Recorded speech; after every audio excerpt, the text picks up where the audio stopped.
Zion classics TV news time. നമസ്കാരം, Zion classics ടിവിയിലേക്ക് സ്വാഗതം. ജരൻവാലയിലെ ആക്രമണത്തിന് ഒരാണ്ട്, നീതി ലഭിക്കാതെ ക്രൈസ്തവ സമൂഹം. ജരൻവാല. പാകിസ്ഥാനിലെ ജരൻവാലയിലെ ക്രൈസ്തവ സമൂഹത്തെ ഇസ്ലാം മതസ്ഥർ ആക്രമിച്ച് ഒരു വർഷം പിന്നിട്ടിട്ടും നീതി ഇനിയും അകലെ. നൂറുകണക്കിന് ക്രൈസ്തവരുടെ ഭവനങ്ങളും 26 പള്ളികളും അന്നത്തെ ആക്രമണത്തിൽ തകർക്കപ്പെട്ടിരുന്നു. ഇരകൾ ഇപ്പോഴും നീതിക്കായി കാത്തിരിക്കുകയാണെന്ന് മനുഷ്യാവകാശ സംഘാടകർ റിപ്പോർട്ട് ചെയ്തു. അന്നത്തെ ആക്രമണത്തിൽ കസ്റ്റഡിയിലെടുത്തവരിൽ ഭൂരിഭാഗവും പേരെയും ജാമ്യത്തിൽ വിട്ടയച്ചിരുന്നു. 12ഓളം പ്രതികൾ മാത്രമാണ് ഇപ്പോഴും വിചാരണ നേരിട്ടതെന്ന് ന്യൂനപക്ഷ സംഘത്തിന്റെ chairman Akmal Bhatti international Christian കൺസേണിനോട് പറഞ്ഞു.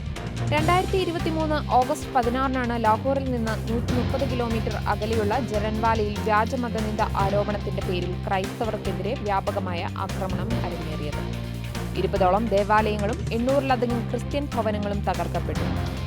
അക്രമത്തെ തുടർന്ന് 10,000-ഓളം ക്രൈസ്തവരാണ് ഭവനരഹിതരായി തീർന്നത്.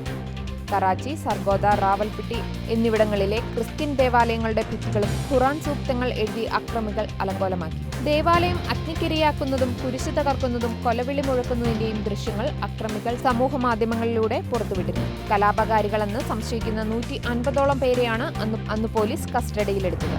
ജരൻവാലയിൽ തീവ്ര ഇസ്ലാമികൾ തകർത്ത പള്ളികളും ക്രൈസ്തവ ഭവനങ്ങളും സർക്കാർ പുനരുദ്ധീകരിക്കുമെന്ന് പഞ്ചാബ് പ്രവിശ്യയിലെ ഇടക്കാല മുഖ്യമന്ത്രി മൊഹ്സിൻ നഖ്വി പ്രഖ്യാപിച്ചിരുന്നുവെങ്കിലും ഫലം കണ്ടില്ല.